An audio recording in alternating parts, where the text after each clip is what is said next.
I bet I could take better care of you than some hatchet-faced nerd.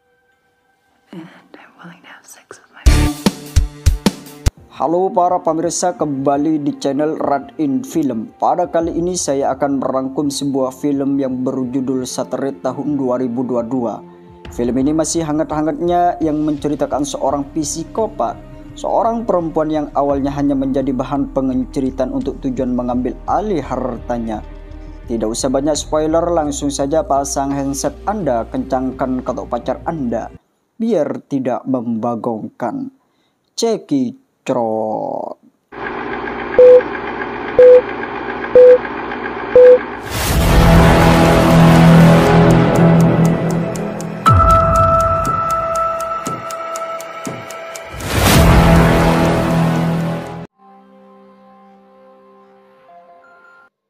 Awal film ini kita diperlihatkan seorang laki-laki yang bernama Chris. Beliau ini sedang berolahraga di balkon rumahnya. Pria ini sekaligus yang menjadi tokoh sentral di awal film ini. Dia adalah seorang yang sangat kaya raya karena beliau ini sedang proses untuk perceraian dengan istrinya. Hi Chris, how are you doing with all this rain? Yeah, she's fearless. Dan kita diperlihatkan teleponnya Chris berbunyi yang tidak lain mantan istrinya yang bernama Jimmy. Hal itu mantan istrinya bertanya kapan untuk menandatangani surat perceraian tersebut. Karena tidak kunjung diproses di film ini, Chris nampak sangat berat untuk meninggalkan si Jimmy. Karena alasan untuk bercerai karena si Chris terlalu banyak waktu dengan teman-temannya. Seolah-olah Jimmy itu berlagak cemburu hingga lupa kepada istrinya dan kepada anaknya. Sedangkan Chris masih sangat menyayangi si Jimmy, bahwa semestinya Jimmy tidak harus berpisah dengan Chris. Still haven't signed the divorce and alimony papers yet. Guess it just feels so Scene berlanjut pada malam hari. Chris merasa kemana-mana harus menyendiri, dan ketika Chris membeli sebuah minuman di suatu toko, Chris bertemu dengan seorang wanita. Wanita itu nampak sedang mencari anggur dengan tubuh basah kuyup. Seolah baru saja dia kehujanan. Melihat hal itu membuat Chris tertarik, apalagi wanita tersebut dan juga sempat melambaikan tangannya, serasa bermaksud untuk meminta bantuan dan meminta merekomendasikan anggur yang terbaik yang harus dia beli. Dan percakapan pun mereka berdua dimulai sehingga mereka berdua saling berkenalan. Dia bernama Sky. Hey, you think about wine? Di depan area pusat perbelanjaan yang awalnya Chris ingin langsung pulang, malah mendapati Sky yang berdiri di sampingnya menunggu taksi. Melihat kondisi Sky basah kuyup dan menunggu taksi yang tidak kunjung datang, sehingga akhirnya Chris menawarkan sebuah tumpangan. Oh, shit. Dan mereka pun berada di dalam mobil, dan sesampai di depan sebuah hotel yang diakui oleh Chris sebagai tempat tinggalnya dengan bersama temannya yang bernama Sky Lisa. Pun mengatakan dia baru saja cekcok dengan temannya. Mendengar hal itu, Chris menawarkan agar mau menginap di rumahnya yang tidak jauh dari hotel tersebut. Namun Sky menolak. Entah apa yang ada di pikirannya Sky. Dia kembali untuk mau ikut dengan Chris. Namun di pikiran Chris, di hatinya tergugah, merasa kasihan dengan gadis yang baru saja dikenal tersebut. Alhasil dia memundurkan mobilnya untuk menawarkan kembali. Sesampainya di suatu rumah, Sky nampak terkagum-kagum dengan rumahnya Chris. Apalagi Chris hanya tinggal sendirian di tempat sebesar dan semewah ini. Tak beberapa lama mereka pun bercakap-cakap tentang pekerjaan Chris yang ternyata merupakan pemilik perusahaan IT yang fokus pada sistem keamanan rumah. Dan dia mengatakan bahwasanya dia akan pensiun karena ada suatu tawaran yang lebih menggiurkan gajinya di Google Play. Sambil minum anggur merah, Sky mengatakan dirinya dia adalah seorang model, malah dia memutuskan untuk mencari pengalaman baru. Sehingga dia bekerja sebagai pelayan di salah satu bar sampai sekarang, dan Chris pun menunjukkan di gudang rumahnya ternyata menjadi tempat koleksi anggur merahnya yang membuat si Sky tertarik dan meronta-ronta jiwanya dengan sosok Chris ini. Something rare. Mereka pun ngobrol sampai terlalu larut malam sehingga Skye mengatakan dirinya ingin pulang, namun Chris mencegahnya. Ternyata Chris ini wajah-wajah museum yang sudah mulai tertarik dengan Skye. Ternyata pemikiran Skye yang juga ada sebuah museum, dia memutuskan untuk bermalam di rumah Chris. Sehingga terjadilah momen paling enak, yaitu momen pengenceritan. Di suatu pagi hari, Chris sudah terbangun mendapati dirinya sudah sendirian karena Skye terlebih dahulu bangun dan pulang ke hotel. Sehingga Chris terbengung karena sudah mencicipi lapis legi dari wanita tersebut, sehingga Chris merasa dirinya bersalah karena posisinya masih berstatus suami dari istrinya yang sah. And you promise that you'll never leave me alone. Setelah Skye sampai di hotel, Skye tidak disambut dengan baik oleh Lisa. Ini bebenguknya Lisa karena dia sangat khawatir atas kepergiannya yang tidak ada kabar darinya. Dari film terungkap karena Skye itu hanya sekadar menumpang di kamarnya Lisa. Dan Lisa pun mengancam akan mengusirnya, namun terlalu cukup membuat mengkhawatirkannya yang berperilaku semaunya sendiri. Namun Lisa menarik kembali ucapannya tersebut. You should go, right? Like pack your shit and go, Lisa, right? let's talk about it. You gonna get your shit and go? Ternyata dipenasarin, Chris ini membuat dirinya makin keenakan sehingga dia menemui Skye di suatu bar tempat kerjanya Skye. Dan mereka pun memulai obrolan hangat terjadi di antara keduanya. Sehingga mereka berlanjut kencan pertamanya. It's okay. It's just... What? Ternyata Skye ini yang sudah tidak punya seorang ibu dan ayahnya, dan dia mulai dari kecil sudah membiayai hidupnya sendiri dengan berpindah tempat dari panti asuhan sehingga kos-kosan dan ke hotel. Beda dengan Chris yang mengaku kedua orang tuanya selalu sibuk dengan pekerjaannya saat dia masih kecil, sehingga keduanya saling termotivasi dalam menjaga keamanan, termasuk dalam membangun bisnis keamanan rumah seperti yang sedang dikembangkan sekarang atau sedang digeluti. I'm glad you wanted to see me. But... My childhood wasn't much better. I mean, Obrolan keduanya pun berhenti saat dirinya mempergoki ada seorang pria yang ingin membobol mobilnya. Anehnya pria yang jelas-jelas kepergok bukannya kabur, malah dia melakukan perlawanan menggunakan tongkat besi. Alhasil Chris pun mengalami kekalahan dan mendapatkan luka di kakinya sehingga harus dibawa ke rumah sakit. you, hey, get away from my car, man. Skye yang merasa kasihan, dia menawarkan dirinya untuk merawat Chris setidaknya beberapa minggu sehingga kakinya benar-benar kembali pulih. Namun di mana Chris yang sudah menjadi duda dan merasa malam harinya tanpa ditemani seorang perempuan. Jelas-jelas Chris langsung menerima penawaran dari Skye, apalagi Skye mengaku dirinya bisa melakukan banyak hal seperti merawat dirinya, merawat rumah, dan melakukan pengenceritan yang bisa menggantikan peran istrinya yang sudah lama meninggalkannya.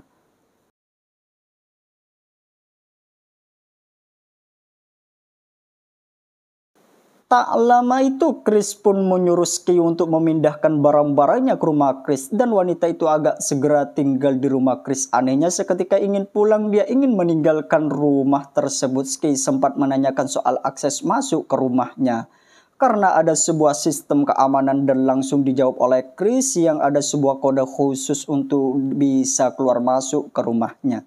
If you're asleep, how do I get back in? All right, I'll call the rent a nurse agency. You take... Kita diperlihatkan Lisa yang sudah mulai gelisah karena jarang ketemu Skye, seolah-olah dirinya kehilangan teman dekatnya tersebut, apalagi cukup lama diperhatikan oleh Ronald ini bebunguk tuanya yang merupakan pemilik hotel. Dan tak lama kemudian Ronald pun menghampiri Lisa dan berusaha menghiburnya dengan memberikan setangkai bunga mawar. Namun tak lama kemudian Skye pun datang yang langsung disambut hangat oleh Lisa, tapi tidak dengan Ronald yang dengan ketus agar Skye membayar tunggakannya tersebut selama 5 bulan. Games with me. I'm not the kind of man you want.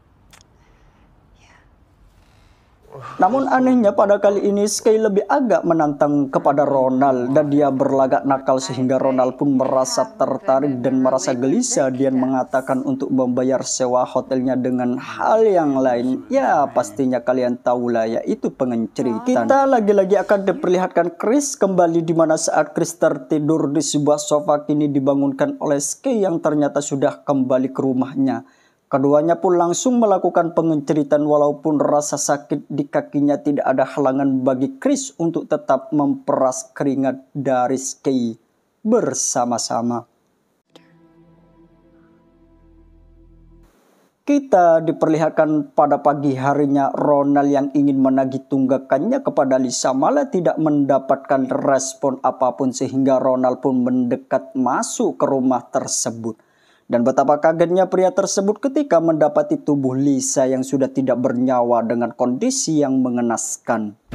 Lisa?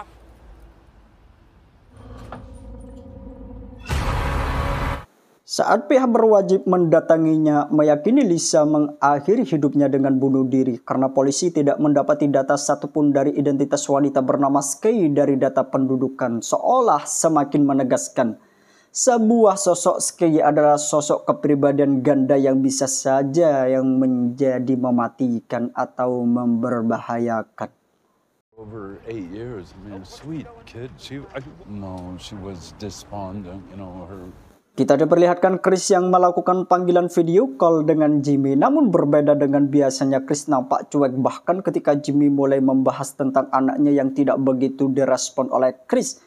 Jimmy yang mengetahui suaminya yang sedang terluka itu dan sempat-sempatnya menanyakan soal keadaannya, malah Chris semakin acuh dengan mengatakan dirinya telah menyewa seorang perawat untuk mengatasi masalahnya. Sehingga Jimmy pun menaruh curiga kepada Chris bukan soal perselingkuhan, malah sebuah keanehan yang begitu sangat terbuka. Bahkan memperbolehkan orang untuk datang merawatnya sehingga di akhir video call tersebut Jimmy mengatakan Yellow sangat merindukan sosok ayahnya. Why? What's wrong? Namun setelah melakukan video call, Chris berjalan mencari sosok Skye yang sedang mandi. Namun perhatian Chris teralihkan melihat sebuah foto Skye dan Lisa yang terselip di tas itu. Sontak Chris mengambilnya, namun tak lama melihatnya Chris dikagetkan oleh Skye yang tiba-tiba keluar dari kamar mandinya sehingga Chris pun menjadi gugup. Dan tasnya terjatuh. Anehnya Skye malah tidak menaruh kecurigaan. Yang mendapati Chris membuka tas kepribadiannya, malah Skye melemparkan handuknya alih-alih untuk digosokkan di punggungnya. Sehingga berlanjut dengan pengenceritan yang terus menerus.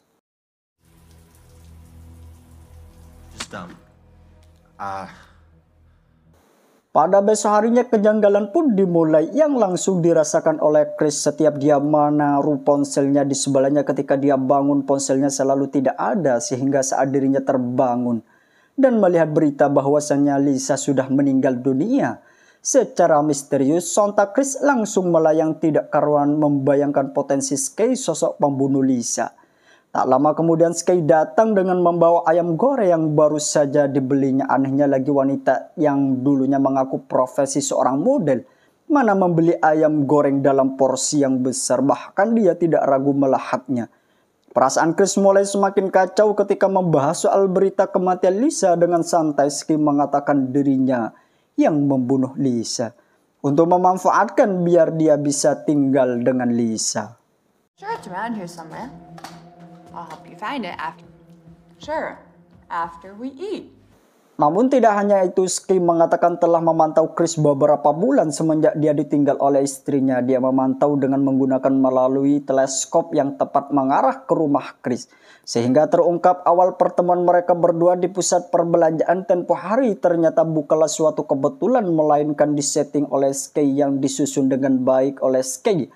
Mendengar hal itu, Chris sempat mencoba mengusir Skye dari rumahnya, namun wanita itu nampak tidak ketakutan, bahkan dia mengunci pintu dengan ponselnya. Menyadari hal tadi ponselnya dipegang oleh Skye, Chris berusaha untuk merebutnya, namun Skye sangat mudah menumbangkan Chris. You killed her? Sehingga Skye memikat Chris di kursi rodanya lalu menendangnya sampai telungkup ke lantai. Wanita itu lalu mengungkapkan motif aksinya menginginkan kekayaan dari Chris dan dia meminta agar segera memberitahu semua kode sandi keamanan yang dia miliki. Awalnya Chris menolak permintaan tersebut sehingga jiwa psikopat Skye muncul dan mengambil alat bor dan mengarahkan bor itu kepada kakinya.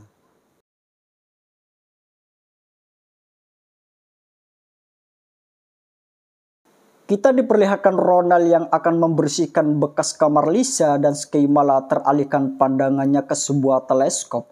Pria tua itu pulang langsung menggunakannya hingga dia pun terkejut ketika mendapati sosok Skye yang ada di rumah tersebut. Namun Ronald pun tidak gegabah mendatanginya atau melaporkan ke pihak polisi.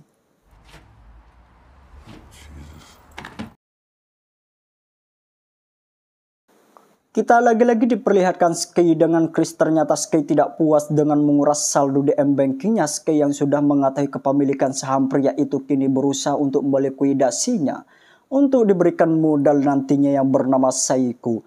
Karena tidak mungkin melakukan panggilan dengan Chris dalam kondisi yang saat ini sehingga Skye membuka ikat yang ada di kursinya. Namun di saat ada sebuah celah, Chris langsung mencekiknya, namun sialnya Skye langsung meraih guntingnya dan menancapkan ke bahunya. Sehingga saat itu Skye menunjukkan video Jimmy dan Yellow yang akan menjadi target selanjutnya. Oh, please don't hurt them. Hoping I won't have to. Tak lama kemudian datanglah seorang pria yang melukainya dan ternyata itu sosok pencuri yang melukai di waktu kepergok ingin mencuri mobilnya. Ternyata pria itu bernama Keju dan pada kali ini dia akan membeli barang mewah yang ada di rumahnya Chris sesuai permintaan Skye. Good work, don't I? Leave him alone, Kiju. We've got everything goes, lover boy. Kita diperlihatkan Ronald yang bersiap menginap masuk ke tempat itu tepat saat Skye meninggalkan rumah tersebut. Dengan memecahkan salah satu kaca jendela, Ronald pun akhirnya bisa masuk ke rumah itu dan langsung menghampiri Chris sehingga Chris meminta tolong, namun Ronald akan menolongnya jika dikasih imbalan. Karena Chris sudah tidak punya uang lagi, dia pun memberitahu sebuah lukisan Picasso yang harganya sangat fantastis. Namun sial bagi keduanya, tiba-tiba Skye datang yang ternyata telah mengetahui kedatangan dari alarm ponsel alat rubahnya. Entah apa yang dipikirkan oleh Ronald yang disuruh oleh Chris untuk menghubungi pihak polisi. Malah sibuk dengan lukisan barunya itu, bahkan dia mencoba ingin melindungi dirinya dengan menggunakan pisau dapur. Oh, please, before she comes back. She's a fucking killer. Call the police. Dengan jiwa psikopat Skye, dia sudah membawa pedang untuk melawan Ronald hingga mereka pun melakukan sesi pertarungan sehingga Ronald terbunuh di tangannya. Menyadari adanya celah, Ronald pun melarikan diri dengan menggunakan motor salju. Namun apa daya tubuhnya yang penuh luka, dia mengendarai motor salju dan sulit untuk menjaga keseimbangan hingga dia pun terjatuh ke jalan. Dan ditolong oleh seorang yang mengendarai mobil dan meminta tolong untuk meminta dilaporkan atas kejadian ini. Namun lagi-lagi yang tidak diduga, ponsel tersebut disambungkan kepada Skye. Terungkaplah pria tersebut ternyata bersekongkol dengan wanita psikopat tersebut. Ternyata pria ini bernama Sebastian yang merupakan ayah tiri dari Skye yang telah menghabisi ibu kandungnya Skye. Sehingga pria itu mengajari Skye menjadi pencuri handal. Usut demi usut mereka pun menjadi kekasih. It's crazy, right? And then a couple months later, her mother passed. Kita diperlihatkan Chris yang merasakan penyiksaan yang tidak hanya mentalnya saja yang tersiksa, melainkan dia mendengarkan Skye dengan Sebastian sedang melakukan pengenceritan.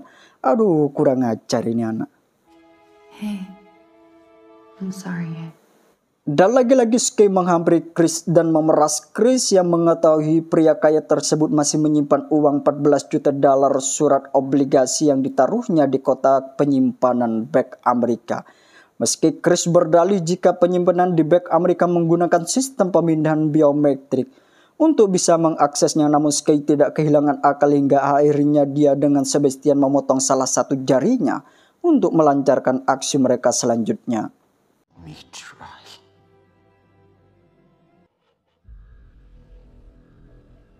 Pada pagi hari tiba-tiba di mana Jimmy dan Willow datang ke rumah Chris. Sialnya Jimmy yang menyadari adanya sebuah kejanggalan dari rumah tersebut tidak bisa menghentikan langkah Willow yang lebih dulu berlari masuk mencari ayahnya. Willow said come here right now. Willow! Hingga Jimmy dan Willow dimasukkan di suatu gudang bersama dengan ayahnya.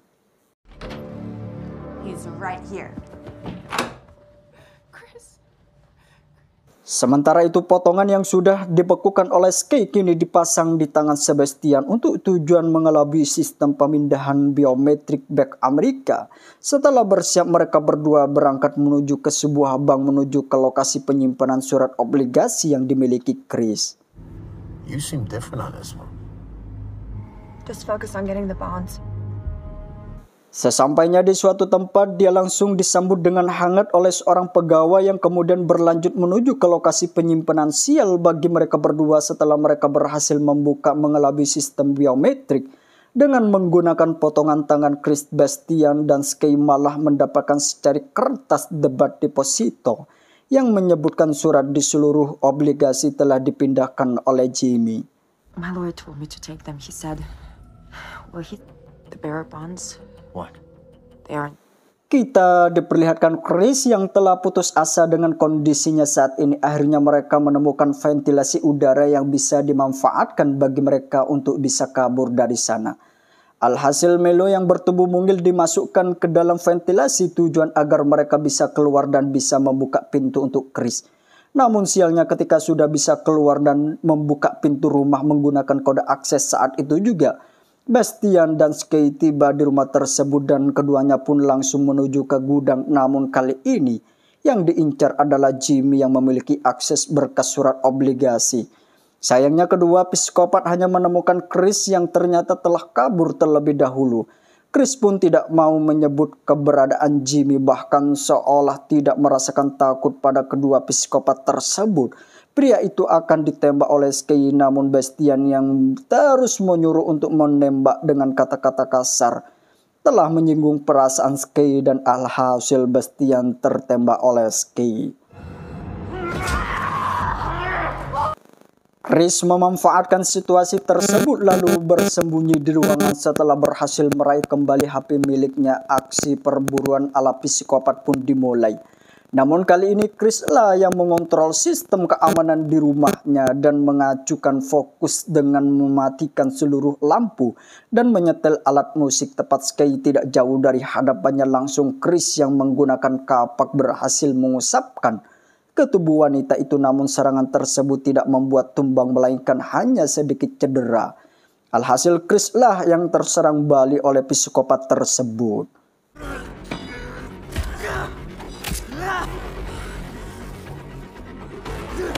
Tiba-tiba muncullah Jimmy yang tidak tega melihat suaminya berlumuran darah yang akhirnya memberanikan diri menyerang Skye dengan menghampaskan kepala psikopat itu ke layar monitor.